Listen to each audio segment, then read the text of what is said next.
আপনারা যেটা ঠিক করবেন, কে কি খাবে, কে কি পড়বে, কার কি সম্পত্তি দখল করবেন, কার কি ভাষা দখল করবেন।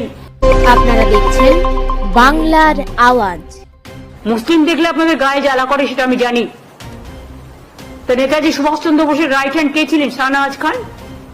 আপনারা বলতে আমায় বাধ্য করছেন। তাজমহল তো তৈরি করেছিলেন কে? শাহজাহান। কি করে ইতিহাসটাকে মুছবেন বলুন? আজকে রাজ্যের মুখ্যমন্ত্রী মুসলমানদের বিষয়ে এই কথা বলছেন কেন? আমাদের মনে পড়ছে একবার কথা তুলেছিলাম নেতাজি ইন্ডোর স্টেডিয়ামে ওয়াকআপ বিল নিয়ে, এখানে আন্দোলন করা চলবে না, দিল্লিতে যে আন্দোলন করুন, না হলে আমি শত্রু হয়ে যাব। সেই যে ঘাটতিটা সংখ্যালঘু সম্প্রদায় লিডের হার্টটি তৃণমূল কংগ্রেস, সেই ঘাটতিটা পূরণ করার জন্যই রাজ্যের মুখ্যমন্ত্রী আজকে এই স্টেটমেন্ট দিচ্ছেন।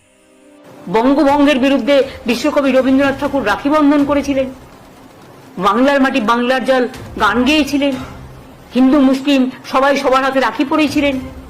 আমরা সব ধর্ম, সব বর্ণ, সব জাতি সবাইকে আমরা মান্যতা দিই, সম্মান করি।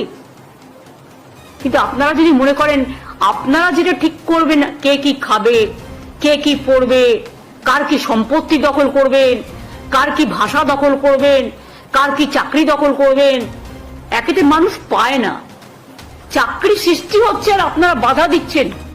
রাজ্যের মুখ্যমন্ত্রী মমতা বন্দ্যোপাধ্যায় যখন কম বলেন, ভেবে বলেন, তখন ভালো কথা বলেন। আজকে সেই স্টেটমেন্ট, সেই কারণেই দর্শক বন্ধুদের এটা শোনাচ্ছে। ভালো থাকুন, সুস্থ থাকুন, বাংলা থেকে থাকুন। আমি